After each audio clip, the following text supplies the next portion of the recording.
Hey, what's going on? It is Grego Gallagher of Kinobody and the Road Trip podcast, and I am here with a very special guest, Michael Peters. He's actually been active in my Project Beach Trip Facebook group, and he shared a completely crazy transformation. In 5 months, he went from being really overweight, big old belly, to being absolutely shredded, like abs that make me envious. And everyone in the group just kind of freaked out. We're asking him questions and all this, and I was like, you know what? Let's jump on a podcast and let's talk about your journey. Because a lot of people are skeptical because they couldn't believe what happened in 5 months. Those kind of results are really dramatic. And you were using, we'll just get into it. Let's go back and let's talk about where you were before you found Kinobody. And how you let yourself get overweight and where your mind was at, what your lifestyle was like. Yeah, sure. So sort of growing up to about the age of 18, I was pretty active, played a lot of sports, a lot of football or soccer, as you guys call it over there, but never went to the gym or anything. So to the age of 18, sort of a normal, slim, physically fit kid. Then went to university and kind of discovered girls and alcohol. So started slowly getting a little bit fatter, but it was nothing too bad. And then moved to London when I was about 24, 25. And that's where it kind of all went wrong. Started working, going out probably 4 or 5 times a week, just, drinking, stopped playing sports completely, just kept getting fatter and fatter. Then in about 2011, one of my friends decided to get married and we had a bachelor party in Vegas.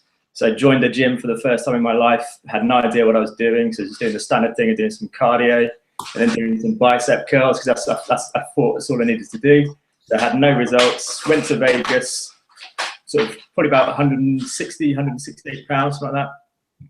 So not massively overweight for a guy my height, who's 5'10", but obviously in no shape whatsoever. Came back from Vegas and just thought, well, that's it, I've peaked. There's nothing to live for anymore. So just kept eating and eating and eating, no sports, no exercise, and then just put on so much weight in the space of about 2 years, probably put on about 50, 60 pounds, got up to about 200 plus pounds.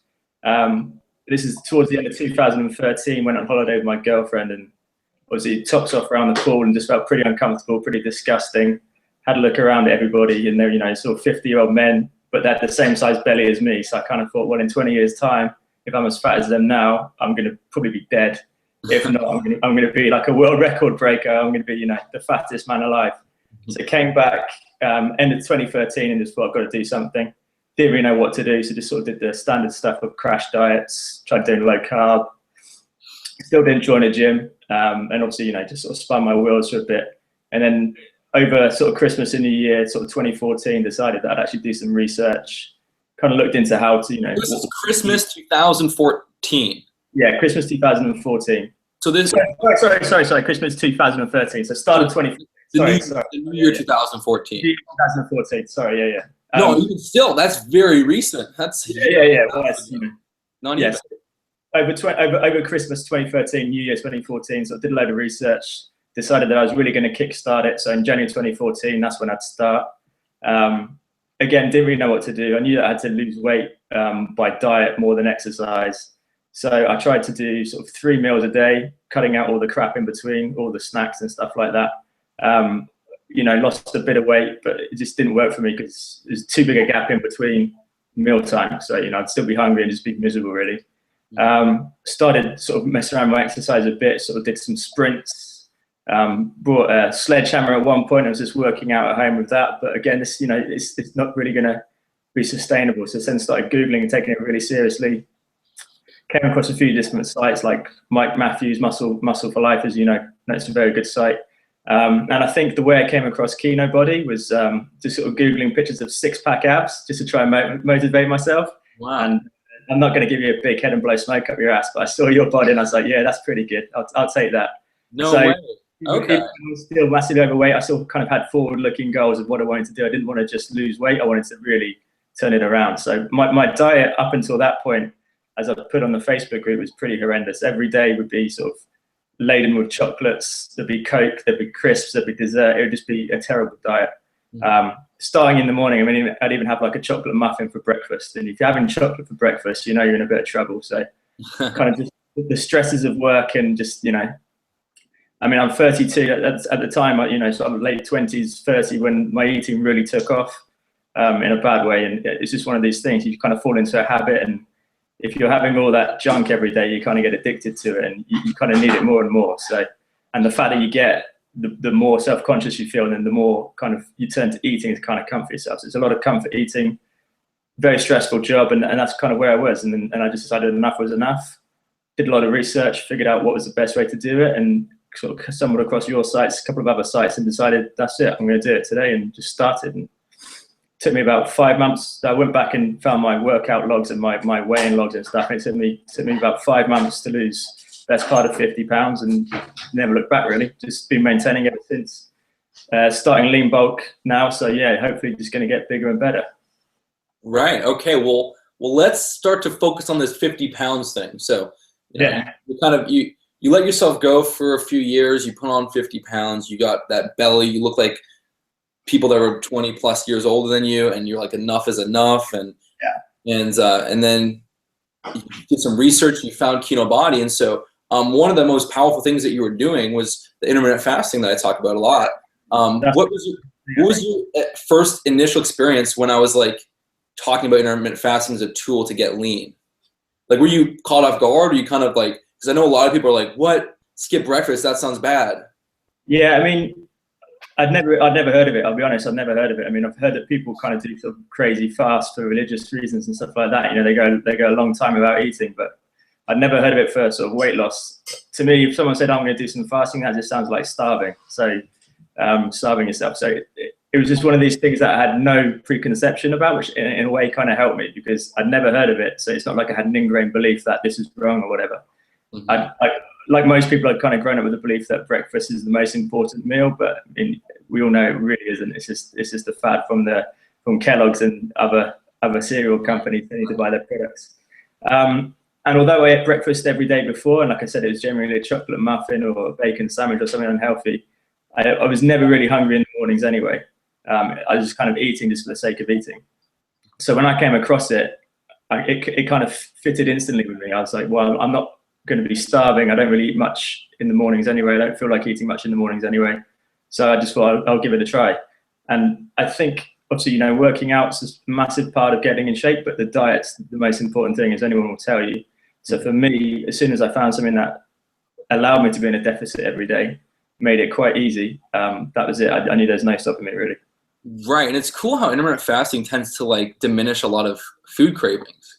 Yeah, I mean, I'm never hungry in the mornings at all. It just doesn't, food never crosses my mind. I get to about, so I start my day at work at 8 in the morning, and I get to about 2, which is normally when I break my fast. And between that time, I don't even think about food. It doesn't even cross my mind whatsoever. So yeah, it's definitely hunger blunting.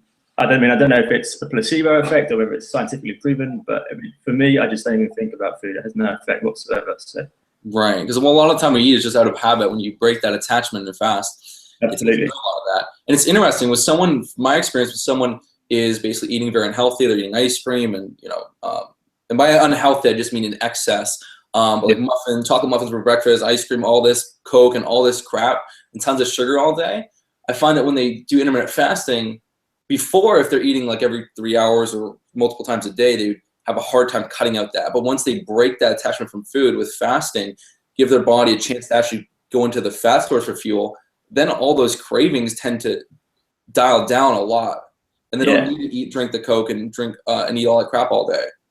Absolutely, yeah, I agree. And the thing with those sort of foods as well, they give you a quick sugar burst, a quick high, and then they just dump you back down again. So you have it and you feel good, and then 10 minutes later you want some more of it. So once you start, you really can't stop it. Whereas with the fasting, obviously you just don't think about it, and at the end of the day, you're craving some decent food, because that's what your body needs, rather than all the sugars. You're actually craving some lean meats and vegetables and some good carbs. So yeah, it fits really well with eating healthy, and just fits really well with eating a deficit, I find. So yeah, and that's one thing when you posted your pictures on Project Beach Trip, you said like.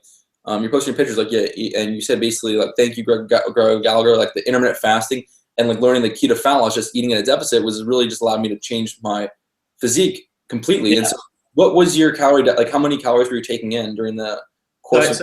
at the start, I think I put this on the Facebook. I really wanted to see some results, just because I tried diets before, tried exercise before, and it just didn't really happen. So I really wanted to see some results. So I went pretty low. I think I went about 1,500 calories a day, which is very low.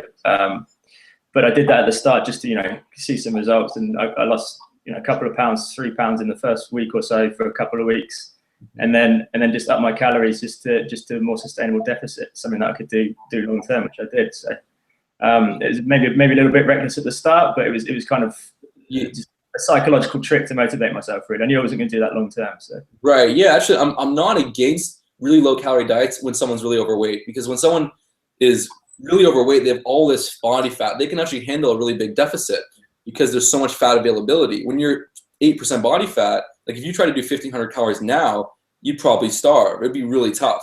But when you have all this fat, your body, once you adapt to it, your body actually can go really well without that much food.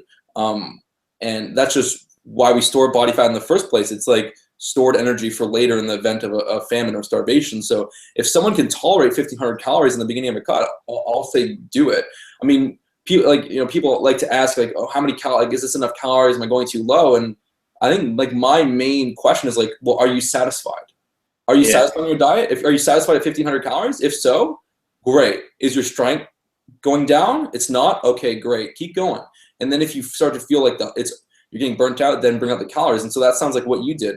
You started at 1,500, and also that motivation is really good. Like if you start to see that 10 pounds of fat loss come pretty quickly, you're more motivated to keep going. So when people have a lot of fat to lose, in a sort of a really aggressive deficit isn't the worst thing.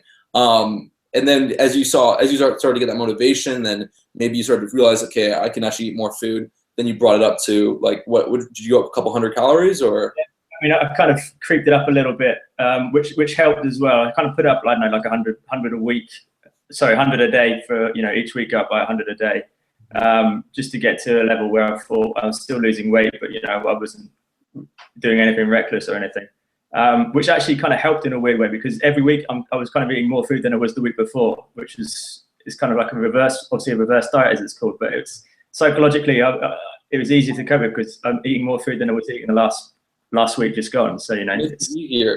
This isn't that bad because I'm eating more food. So yeah, most people do the opposite, where they'll like, maybe they've just been eating a lot of calories for a long time, or they're on a bulking diet, and then they'll drop their calories, and then as they get deeper into their cut, they'll go lower and lower and lower, and it sucks on the head, to be honest, to have to, like, every week you're going lower and lower. I mean, really, there's that's kind of a depressing approach. Yeah, the reverse is pretty good. But especially because you can handle bigger deficits in the beginning. As you get leaner, you want to take it a bit slower. But let's talk about, what did your day-to-day diet look like? You woke up, you did the intermittent fasting, you had your black coffee. What did your typical day? Yeah, I didn't have coffee. I don't like coffee at all. So you didn't have coffee? No, I went hardcore. Just lots and lots of water. Damn. Yeah. Wow. It didn't have any effect. Like I said, I've never felt better, and I was really alert, really bright at work. Well, as bright as anyone can be at work. But yeah, it didn't have any impact on me whatsoever. So maybe if I have a coffee, I'll be flying. I don't know, but I didn't need it. So you're really sensitive to caffeine, eh? Yeah. Well, I think all the years of Coke probably blunted its effect on me. So I just Yeah. Have you ever tried decaf coffee, just out of curiosity? No, I haven't. No, I might give it a try, but yeah, I just never liked the taste. So. Yeah, because they say that coffee, the appetite suppression isn't just about the caffeine, that's part of it, but even decaf has, like, appetite suppression properties exclusive from caffeine. But yeah, so I'm someone where, like, if I'm doing fasting, like, I don't need coffee at all. Only when I'm intermittent fasting. Like, if I ate breakfast, I wouldn't need coffee. I could easily go without it. But for me, coffee just makes the fast so much more enjoyable. But it's cool that you didn't even need it. Good for you. I drink a lot of water, so I mean, I guess that's the same thing. I guess it just fills me up a little bit, gives me something to think about other than food. So yeah. So you fasted from about, in the morning up till 2 o'clock, and then what was your intake like? Yeah, so when I was properly cutting, it was probably have like a massive big salad from a sort of tossed salad place, which would be full of bacon, chicken, extra chicken, avocado, so all those lean meats, proteins, got your carbs and some fats in there, potatoes in there as well. Potatoes, as you know, a good thing to eat. Can't get enough of the potatoes. So that's what I just to start. It's just a little light something. Then I'd have something again at 4 o'clock, which would generally be a bit of fruit. Probably again some chicken breast that I brought from home, and I don't know, some sweet potatoes. I love sweet potatoes.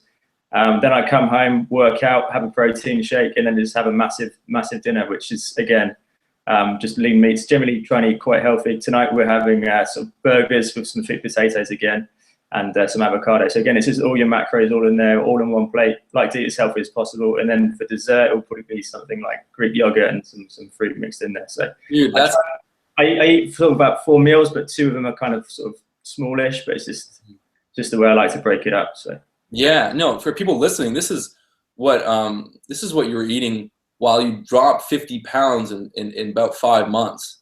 Yeah, all good clean food. I mean, now I obviously work in a lot more treats and indulgences and stuff, but that's because my relationship with food is a lot better now. I'm not really abusing it, and it's not abusing me. So I'm at that stage now where I can trust myself a bit more. And in the past, like a year ago, if I had a bar of chocolate, it would lead to about 10 bars of chocolate, whereas now I can have one and just walk away, and that's absolutely perfect for me. So. But yeah, in terms of the daily diet, it's as clean as possible. But I mean, without obsessing about it. I mean, I still go out to Chipotle with my mates, go to Nando's. I don't know if you've heard of Nando's. It's a chicken chain over here in the UK. Which is that sounds good. Yeah. So I mean, I eat as clean as I can without obsessing about it, which is obviously the way you preach and the way you teach. So that's the way it should be. Right. Well, let's talk about your training. You actually started my Greek God program on the fat loss journey. Yeah, that's correct. So getting ahead of myself a bit, as I said, I kind of started by looking at 6-packs and saying that's what I want, rather than saying I want to lose weight. So I looked at your website, read up on everything that I could, absorbed all the knowledge I could, and ended up buying the Greek God program and the superhero bulking program as well. So yeah, and then just decided that I'd do the workouts from the Greek God program whilst cutting, and whilst doing intermittent fasting. So that was kind of a mixture of your programs, really, applying your principles in aggressive fat loss, but with the Greek God muscle building program. And it worked for me, absolutely no problems there. Yeah, that's perfect. Because even in my Greek God program, I talk about intermittent fasting. having those 2 big meals, a smaller meal in that window. But usually those macros and calories are at like at basically in a recomp context or a lean bulk context. But you just brought those numbers down to be in that deficit. So absolutely. That's definitely like an easy strategy. And so how did you went from being 200 plus pounds, you got down to like 150s, shredded, abs popping. You dropped those 50 pounds in 5 months. Did you maintain your strength? What happened with like your key lifts, incline bench, chins, all that? Yeah, so I mean, I work out at home. I don't actually work out at the gym. So I didn't do all of the moves that you said to do, because I can't do dips, for example. I don't have a dip bar, but everything else is pretty much exactly the same. So all of my key lifts went up. As I said, I never worked out before, so they couldn't really go down. So, walls and the treadmill. Yeah, exactly. I mean, it's not the best routine. So all of my lifts went up. Just to give you an indication, I'm going to have to do some maths, because I lift in kilos and I know you guys deal in pounds. So when I first started bench pressing, I think it was about 80 pounds, which is obviously nothing. That's like 36 kilos? Yeah, it's about 38 kilos. Which was, at the time, 40% of my body weight, which is, I think my girlfriend could probably lift it heavier than that. But yeah, she definitely could. She's running ahead. And now I'm lifting well over body weight on that, and it's just gone up and up. I've not hit any plateaus, even when I was cutting. Since I lost all the weight, I basically just maintained.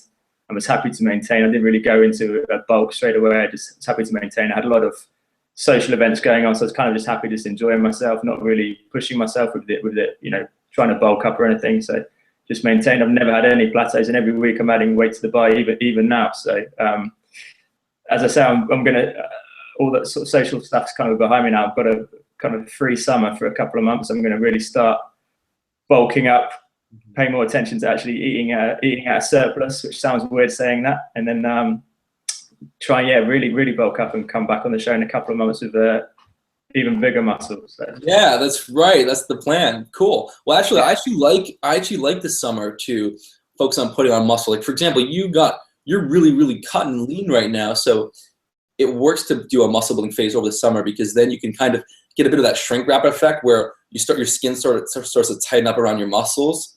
And if you're lean bulking properly, you don't need to gain that much fat. And the summer is usually when people want to go out, go to dinners, family get-togethers, events, and eat more food. Like, that's when we're socializing, we're eating more. So it sucks to have to like be extremely strict during the summer. You might as well enjoy life, eat more, and then have those excess calories help build more muscle. Yeah, that's the plan. And living in England, we don't get much sun anyway, so there's no chance to take my top off, so it doesn't matter. Okay, so like, what tips would you give someone that is in your shoes? You know, back because you've been lean for a while now, but back when you were you know, overweight, you know, you just didn't have a hold on, you had like no control over your eating, you're just compulsively gaining weight. Like, what advice would you give to that person? I think the main bit is just being consistent. Just be honest with yourself and be consistent. Yeah, I mean, that's pretty much what it comes down to. I mean, people try diets all the time and they don't really go at it. You know, they sort of cheat themselves, but they're not honest about it. They're like, oh, I'm not sure why I'm not sure why I'm not losing weight. You know, I'm sticking to the plan, blah, blah, blah. But just stick to your plan, be consistent, and you will see results. It's as simple as that. I mean, you've got to find what works well for you as well. Intermittent fasting for me was an absolute dream. So it just fitted my lifestyle really well. If it's not for you, just find something that works well for you. Some people might work better eating, you know, 4 or 5 meals. I doubt it, but they might do. Just stick with it and be consistent, and you will see results. The thing that really helped me as well was measuring progress. And I know you say to do this in all your programs, but I was obsessive with measuring my progress. I take pictures every day, every possible angle you could think of, after workouts, before workouts. And that really helped me at one point, because I remember I was thinking, oh, I'm not really seeing any progress. And then I looked through all my photos, and it was just an amazing sort of time-lapse video of where I was and where I'd come to. So if ever you're sort of thinking, oh, I'm not really going as fast as I can, just sort of look back at how far you've come, and that should give you, you know, a second win. But yeah, I mean, there's so many tips I could give. I mean, just like I said, just being consistent. If you do it, this isn't rocket science. You know, it will happen. If you eat a deficit consistently, you will lose weight. There's no sorcery. There's no magic here. It will just happen. So you just got to keep going, keep going, keep going. Right. Did you have any big roadblocks on the way, whether it was psychological, or there's different friends and family? Was there anything that was like something you had that kind of made the journey tough from the time you were fat to shredded? Yeah, I mean, I think the hardest thing for me was just getting over my sort of sugar addiction at the start, because sugar is very addictive. Whatever people say, it's a drug. There's no two ways about it. So getting over that at the start, the first 3 weeks was probably the hardest. But once you get past the first 3 weeks and you start building new habits, that's what it's all about. Your body just adapts, and mentally becomes a lot easier as well, because you can look back at your results, and that gives you, you know, more motivation to seeing how far you've come. But you build new habits after about 3 weeks, and if you manage to avoid all the bad stuff before, it just gets so much easier going forward. So just stick at it for the first 3 weeks. That's what I found. They were the hardest, but then after that, you've got days under your belt, and you've got experience, so you know how to deal with these things. In terms of roadblocks after that, I mean, obviously there's always going to be events coming up, parties, people saying come out for dinner, come out for drinks. You can stay in, you can say no, I'm not going out, but it's just going to be a miserable existence. I mean, you shouldn't be going out every day, but you've got to live your life as well. And if you do go out and you splurge and you have a binge session afterwards, the best advice I can give is just leave it all in that day. The worst thing you can do is then carry on to the next day, which is something that I used to do. If I went out on, say, a Friday, I'd be hungover on Saturday, and I'd eat badly on the Saturday, then I'd feel bad about myself, and I'd eat badly on the Sunday, and just go on and on and on. You just, if you have a slip up, keep it to that one day. Don't let it spill over into another day. And then you just get back to the plan, and you'll undo the bad work that you did, you know, in a couple of days anyway, back on the plan. So I'm glad you shared that. That's a really good point. That's a mindset, completely outlook thing is, if you have that one day that you feel guilty about and you feel like you overdid it, then that can mess with your head. And the next day you'll be like, oh, you'll feel like crappy about yourself, and you'll just be like, oh, well, I kind of just ruined this progress. So I don't know, maybe I'll just like eat this shitty food and that, and then you feel bad about that, and then you do, and then it's just a perpetual cycle. But sometimes actually, if you've been cutting properly and doing good things, you'll have that shitty day, You have that day where you went out with your friends, you drank more, you eat more food, and then you wake up and you'll be like, huh, I look kind of sexy. I look kind of good. Have you ever had that experience where you had a shitty day of eating and then you look better the next day? Maybe you're even lighter. Have you had that? Yeah, just the whoosh effect, as they call it. Yeah. Yeah. Yeah, and then we'd be like, oh, what was that? I wouldn't give that as like expert diet advice. Go and have a shitty day and you'll look better the next day, but sometimes it does work. Yeah. Right. Well, yeah, I wouldn't promote that, but the concept is like if you have that shitty day and then you look good the next day, the guilt is gone. The guilt is away. You're like, oh, well, I look freaking good, and then you're motivated to kind of get on your workout routine, get on your nutrition. You're like, yeah, I want to keep this going. I want to keep this progress because you can do that. You can if you're cutting properly, you can have that day once in a while where you go over. Maybe you blow your macros, you go over, and all that kind of thing. But if it's once in a while, it actually doesn't hurt you. Sometimes you look better the next day. But then if you try to do that again and again and 2-3 days in a row, then it's like, what is happening? But part of that just because you're storing more glycogen in your muscles, so your muscles look fuller and therefore you look leaner. Also, sometimes you have that drop in cortisol from eating more carbs and going higher in calories and relaxing and not being like a obsessive dieter. Then the cortisol comes down, and then you retain less water, and so you lose that water in the skin. But yeah, so I mean that's just an experience. But the main thing is like, you're only human. Like once in a while, yes, go with your friends, have a couple of drinks. Don't worry, enjoy life, do it in moderation, and the next day, don't feel guilty about it. Just go back on the plan because you want to learn how to make this a lifestyle approach. Like for example, like you kind of ingrained a lot of this philosophy during that entire journey when you got really lean. So you didn't have to try and relearn everything when you try to maintain your weight. Because if you were someone that never went out at all, only ate only cooked at home, ate extremely strict foods all the time, then if you try to maintain your weight, you wouldn't really be able to do it that well. I find that's just going to stress you out if you are that type of person. I mean, it's sometimes good to be like that at the start when you want to see results, as we discussed earlier. Do that for maybe the first 2 weeks. But then after that, you've got to get it balanced. You've got to have your life. So you've got to go out and enjoy yourself. And if you set yourself up to be perfect, when you do fail, and you will fail, it's just going to make you feel even worse, and you'll feel even more guilty. And it's just going to be a vicious circle. So you've learning to trust yourself around food, learning to trust yourself around alcohol, and learning to go out and enjoy yourself as part of the process to losing weight, because that's what life is. You can't lock yourself away. So if you try and just be super strict, you're going to slip up, and you're going to slip up a lot more badly than if you just accept that you're going to go out, accept you're going to drink and eat more than you really want to, but it's just the way it is. Did you ever have people in your like circle, close friends of yours or whatever, that were just like, oh, like you don't need to lose weight, like you're fine? No, because I was pretty fat.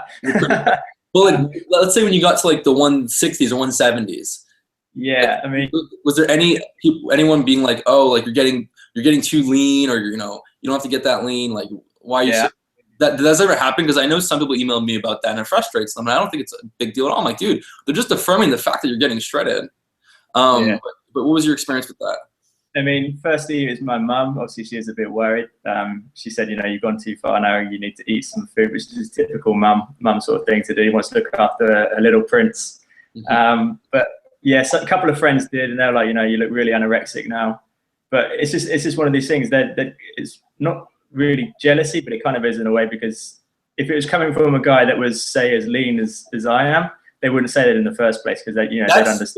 That's so funny you said that, because I was having a conversation with one of the guys on Project Beat Trip, or he actually private messaged me because he didn't want to have it on the group, and that's what I told him. I'm like, he was like, man, I don't know if I should I need to stop cutting. I mean, this guy was like 6'2", 185, no, 190 or something. I'm like, first of all, there's no way in hell you're skinny at that weight. But I was like, well, tell me about this. Like, who's what's, and he's like, it's my family members. I'm like, okay, well, I'm guessing you don't have the fittest, most muscular, ripped family members. He's like, no, they're all overweight. I'm like, look, no one that was actually like in really good shape would come up to you and be like, dude, you're getting way too skinny. Because you look good, and you're just about, your abs are threatening to come out. Like, keep going. And that's a good point that you just brought up. It's like, yeah, like no one in really good shape is going to say that. And sometimes like it's like if you're, let's say you're out of shape. Let's say you're fat. Like rewind back to when you're out of shape and you're overweight, and then I'm your really good friend, and then all of a sudden I was fat like you, but now I'm starting to get in really, really good shape. Like maybe in the beginning you'll be like, oh, good job, good for you, but eventually you're gonna start to feel guilty because that's just gonna reflect on you that you're not taking control of your body, and you can. So it's gonna be it's gonna not sit well on you. You'd rather, if you're overweight, you'd rather see everyone be overweight and not care about what they're eating, because then you can feel better about yourself and you can feel like, oh, like everyone's doing it. You kind of fall into the, not necessarily, this is not all the time, but just this is how I would see it if I was overweight. Like I wouldn't want everyone like working out and getting healthy while I sat down and watched TV, and I just feel worse about myself.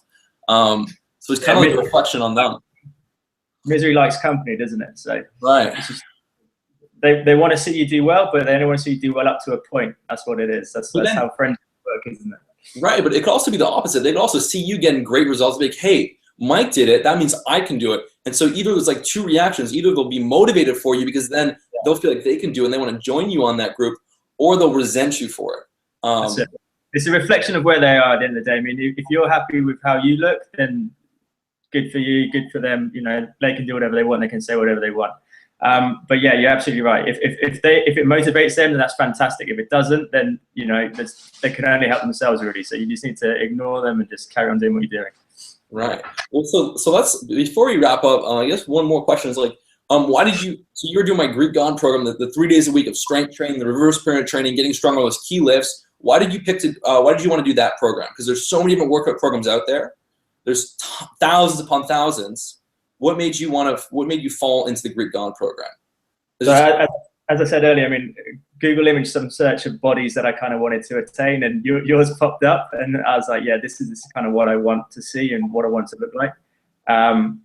And then obviously started reading more, and everything just fitted with what I thought was achievable for me as the individual that I am. So the intermittent fasting worked perfectly.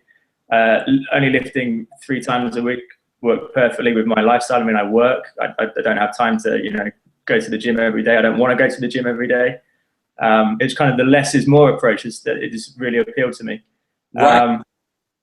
And just the whole philosophy as well of Kinobody. I mean, just enjoying your life whilst having a good body. They're not mutually exclusive. You can do both. So that's what really sort of appealed to me. And obviously, the more I read, the more I got into it, and that was it. Everything just worked perfectly for me. It's almost as if you tailor-made the course for me. So I mean, everything that I like is in there. All the lists that I like are in there. So.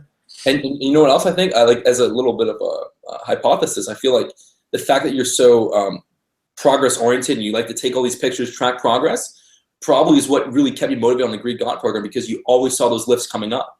A lot of workouts, you're not going to experience that. You're going to make some gains for those newbie gains, but then you're going to really plateau. But with like that, I designed my courses because I was meticulous about tracking things and being able to improve, and that one just really, I made insane strength progress on that. So I'm guessing that the fact that you like to track these progress and you see your lifts going up all the time, you don't really hit those plateaus, or when you do, you're able to surpass it. Probably was like, why bother changing this if the gains are this good? And just sort of logically taking a step back, I mean, I'm no fitness expert, but just reading the way you sell your course and stuff, it just makes sense to me. Mm. If you do, I don't know, 5x5, for example, it's probably a good course for some people, but as you mentioned before, if you're doing 5x5, you're either pacing yourself or you're not lifting as heavy as you could do, because the second and third sets you drain from the first one. So reverse pyramid training, just logically to me, it makes perfect sense. Lift as heavy as you can, and then add some more volume in afterwards at sub maximal weight, and it just makes logical sense to me. So that's why I was drawn to it. It was logic. Whether it's backed up by science, I mean, you can prove or disprove anything, can't you? But just logically, to me, that made sense. And I think if you believe in a product, if you believe in a course, you're gonna stick with it. So, bam, yeah. And it's funny that very, very, very few people actually do that reverse pyramid training in the gym. Yeah, they tend to do the standard pyramid, or like I say, 5x5, which just doesn't make sense, because if you do 12 reps and then up the weight, try and do 8 reps, up the weight, try and do 6 reps. By the time you get to every set, as you know, you're gonna be knackered. So. Right, yeah. All right, dude. Well, this has been a really awesome video podcast. Thanks so much for coming on, dude. Pleasure, anytime. All right, cool. And so that everyone listening, those are some really awesome tips. And I know people love to hear about someone getting amazing transformation, because it really motivates and inspires them to hear from real people. So I'm going to do more of these calls. And you're actually active in Project Beach Ripped. or Project Yeah. Caloric fatigue? Yeah. Yeah, I'm in both groups, but yeah, if anyone's got any questions or anything, just drop me a message, and I'm happy to either talk in private or in the group. Absolutely no problem whatsoever. And hopefully I can come back on in a couple of months when I'm even bigger. Yeah, that would be sweet, man, for sure. This is just the start, so we can do a full transformation from fat to shredded, and then to just full Greek god. Yeah. So yeah, so anyone listening, if they have one of my courses or they want to pick up one of my courses, they'll get an invite into Project B-Trip for the fat loss, or Project Caloric fatigue for building muscle. And actually, Michael Peters will be in there. So yeah, perhaps he can give you some thumbs up or some tips. Anytime, guys. Cool. All right. Take care. Thanks for listening.